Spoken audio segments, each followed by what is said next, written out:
Bonjour à tous et bienvenue dans cette grande édition du journal de la mi-journée. La première journée se poursuit à l'entente provinciale de football de Kinshasa. Avant cet après-midi, Jacques Héritage, AC Normand et Real Club Impact, AC Semendoula. Le football club Zakimwena, pour sa part, a battu JSK par 4-1.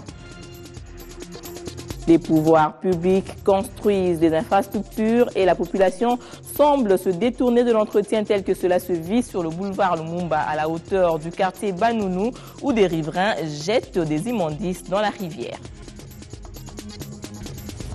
Adapter les institutions aux aspects liés à la kinésithérapie et construire des bâtiments qui tiennent compte des personnes à mobilité réduite constituent les deux principales résolutions du premier congrès de l'Union de kinésithérapeutes de la RDC.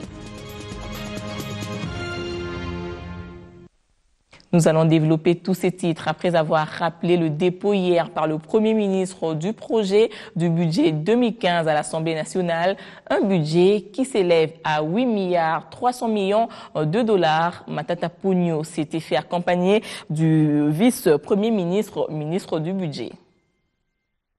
Globalement, ce budget se situe à un peu plus de 8 milliards 300 millions de francs congolais. C'est un budget en équilibre. C'est un budget qui essaye de tenir à la fois des exigences de la vision du chef de l'État, dans le cas de la révolution de la modernité.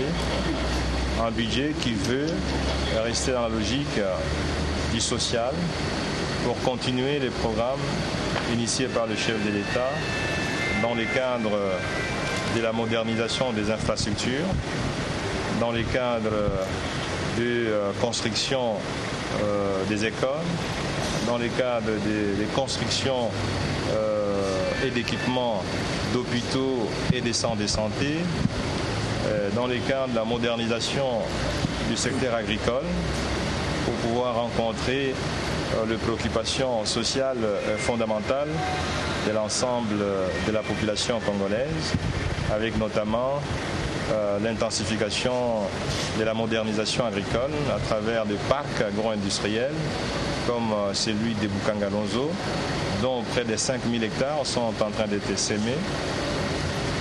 Bref, c'est un budget qui rentre dans la vision de l'émergence de la République démocratique du Congo à l'horizon 2030.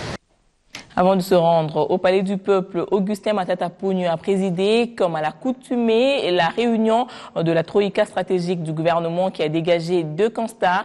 La situation macroéconomique est de plus en plus au vert avec un taux de croissance de près de 9% et retour sur l'engagement pris par le pays au sommet sur l'environnement en marge de la 69e session de l'Assemblée générale des Nations unies à New York.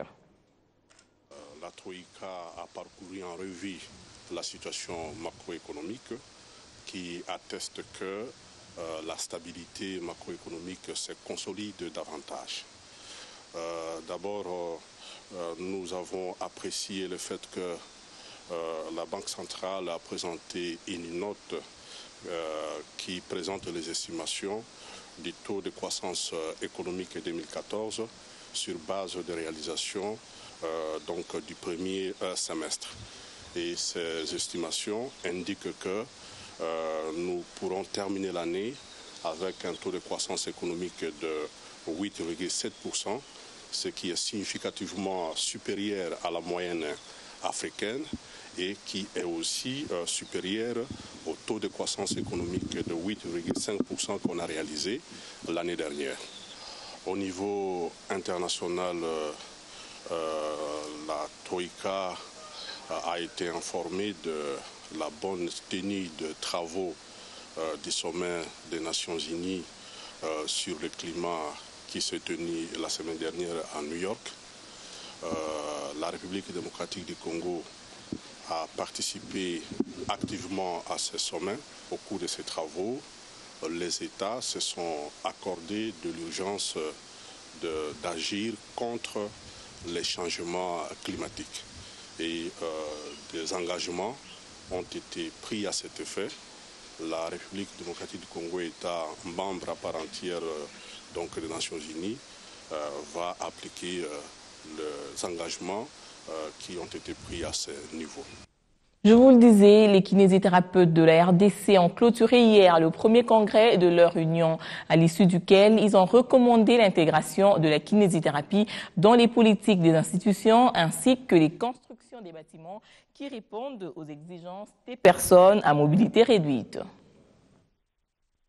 Traumatisme, difficulté de mouvoir les membres et autres paralysies dues à des causes diverses sont devenus des sérieux problèmes de santé récurrents. Et pendant 3 jours, les kinésithérapeutes ont réfléchi sur les poids qui pèsent sur eux face à la situation. Ils ont évalué la qualité des services que les kinésithérapeutes rendent à la population, les bonnes pratiques dans le métier et le renforcement des capacités des professionnels congolais aux standards internationaux. Le pouvoir public accorde une place de choix à la kinésithérapie et réadaptation physique dans les hôpitaux. Il entend développer ce domaine médical et lui allouer une couverture acceptable en ressources humaines et matérielles. On va prendre des mesures tout simplement, c'est-à-dire il faudrait faire en sorte que dans les hôpitaux, qu'on puisse reconnaître, dans le centre de santé, qu'on puisse reconnaître qu'il y a une place de choix, une place importante qu'il faut réserver à la kinésithérapie. L'Union des kinésithérapeutes du Congo harmonise déjà son cadre juridique et institutionnel pour constituer un ordre national en vue de débarrasser la profession des usurpateurs. Nous avons effectivement aussi trouvé que la profession n'est pas suffisamment encadrée. Parce que vous savez, dans notre société aujourd'hui, il y a beaucoup de personnes qui se prévalent avoir les compétences, avoir une qualification, au moment où ils n'en ont pas. C'est comme ça que nous pensons qu'il est grand temps, à l'instar des autres nations, de nous améliorer pour devenir un ordre. Dans les recommandations, les participants plaident pour l'adaptation des institutions médicales aux normes qui prennent en compte les aspects de la kinésithérapie et les bâtiments qui facilitent l'accès aux personnes à mobilité réduite. La négligence dans la commande. Pour revenir à Robin Minakou, il s'est intéressé hier, lui aussi, à la santé au cours de la tenue de la 12e réunion du réseau parlementaire francophone de lutte contre le syndrome d'immunodéficience acquise, la tuberculose et le paludisme. Il a été question d'évaluer les expériences de tous les pays francophones dans leurs efforts pour combattre ces maladies.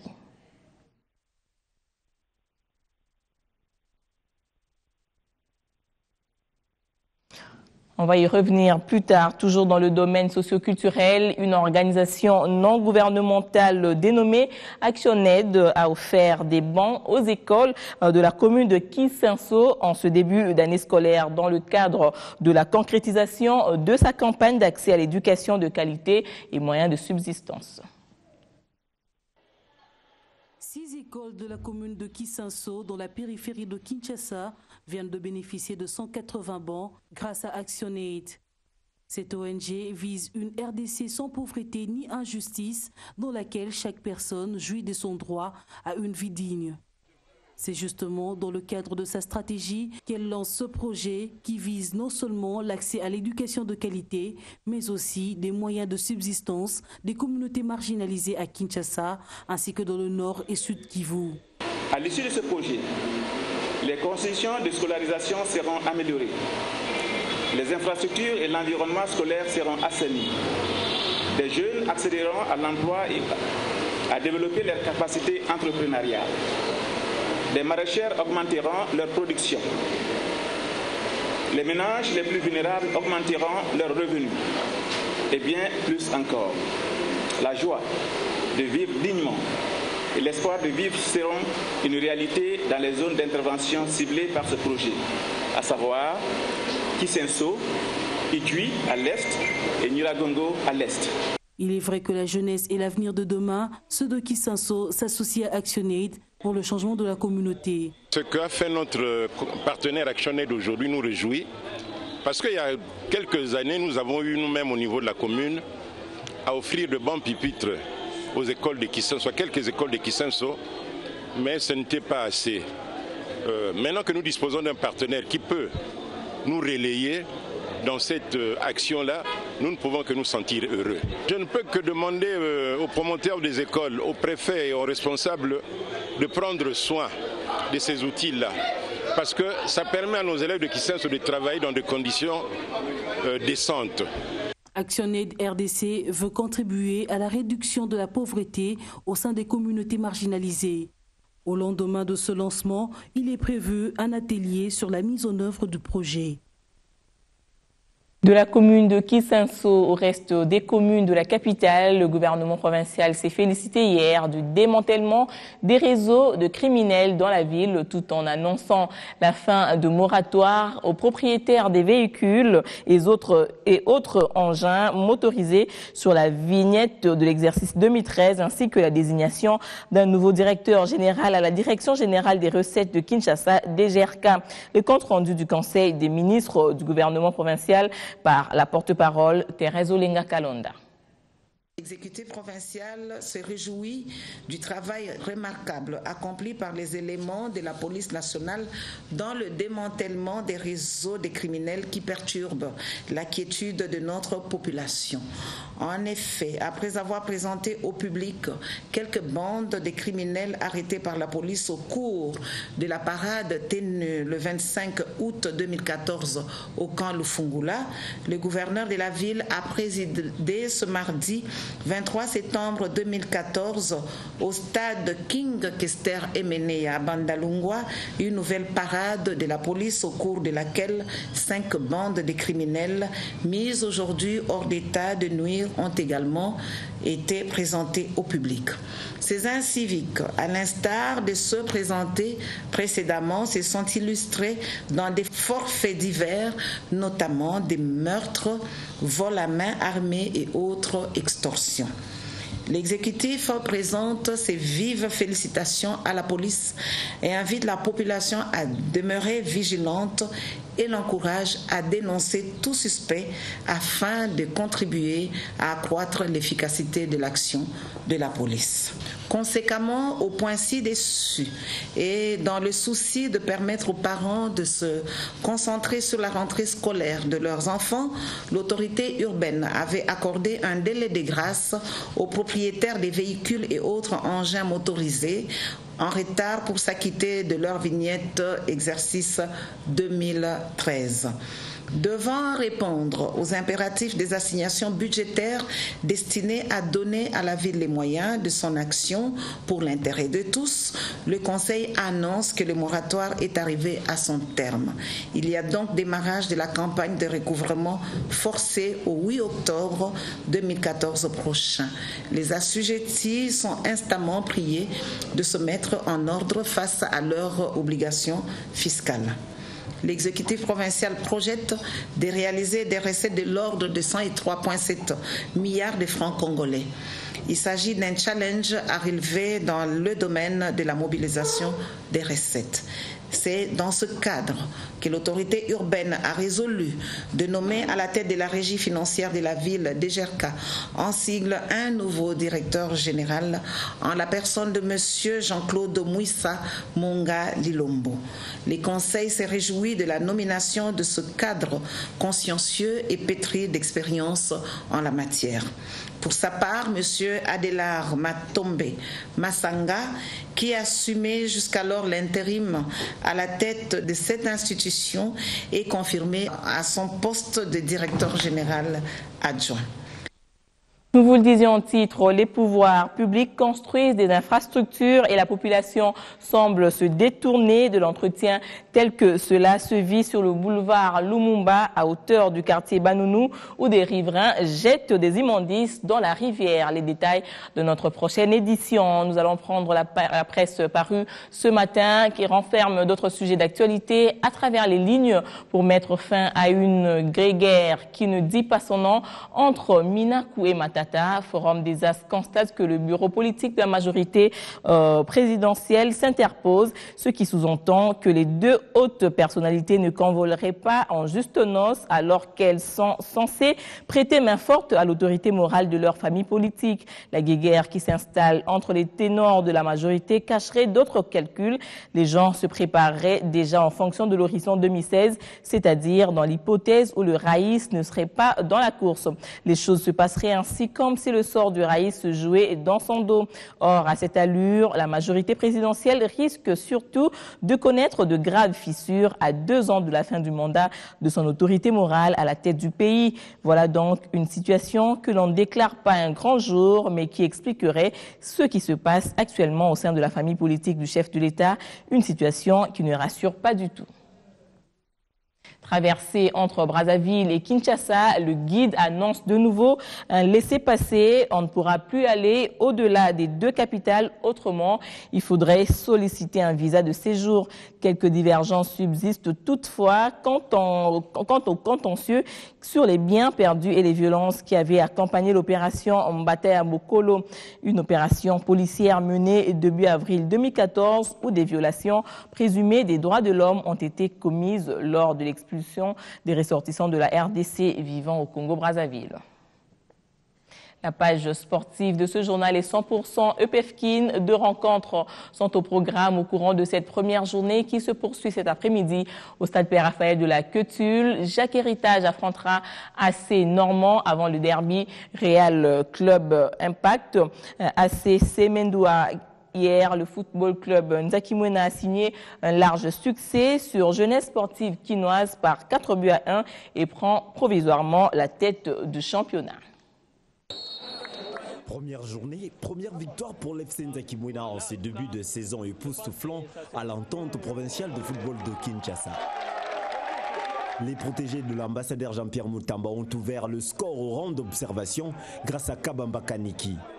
La jeunesse sportive de Kinshasa va réagir 23 minutes plus tard par l'entremise de Matondo Loleka et va remettre le pendule à l'heure. À la 43e minute de la première mi-temps, Moussiela Hakim va redonner l'avantage au blé et blanc de Binza Delvo. Après les citrons, Nzakimwena prend la direction des opérations et corse d'addition à la 64e minute par Luzo Londele et porte le score à 3-1. À la 87e minute, Luzolondele double pour son après-midi et signe la victoire finale de Nzakimwena. Nous avons un objectif, la tête du championnat ou la seconde place. Du côté de JSK, la désillusion est incompréhensible, avoue son entraîneur. Je dois l'avouer, c'était un score lourd. Bon, les raisons par rapport aux entraînements, par rapport aux matchs amicaux qu'on a joués, mais aujourd'hui je suis surpris de la manière que les joueurs ont joué. Ce n'est pas de cette manière qu'on a préparé l'équipe. Bon, c'est pas peut-être sur le stress, c'est juste le début du championnat, mais bon, moi aussi, de ma part, je regrette beaucoup, parce que la majorité, ce sont des anciens joueurs que j'étais avec lorsque j'ai eu l'équipe à la match retour de la saison passée. Donc c'est toujours le même joueur, avec toujours la même stratégie, la même façon de travailler, mais aujourd'hui, ça n'a pas marché. Avec ce résultat, Nzakimwena est leader temporaire de l'EPFKIN en attendant les derniers matchs. Et voilà, c'est par cette note de sport que nous mettons un terme à ce journal. Merci de l'avoir suivi et restez branchés sur B1 Télévision.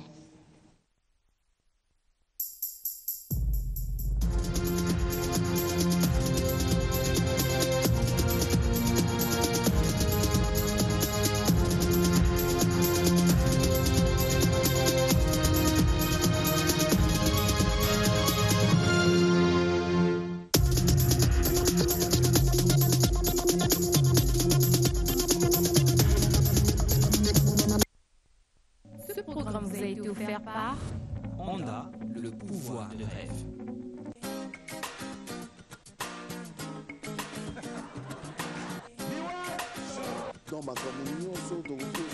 Effectivement, c'est moi qui suis mis en avant parce que c'est moi qui ai la carrière la plus avancée. J'ai annoncé qu'on parlait de la célébration. Au-delà de ce que vous donnez aux Chinois sur place, il y a eu un impact. Il y a un titre qui retient beaucoup plus mon attention, c'est 4 minutes.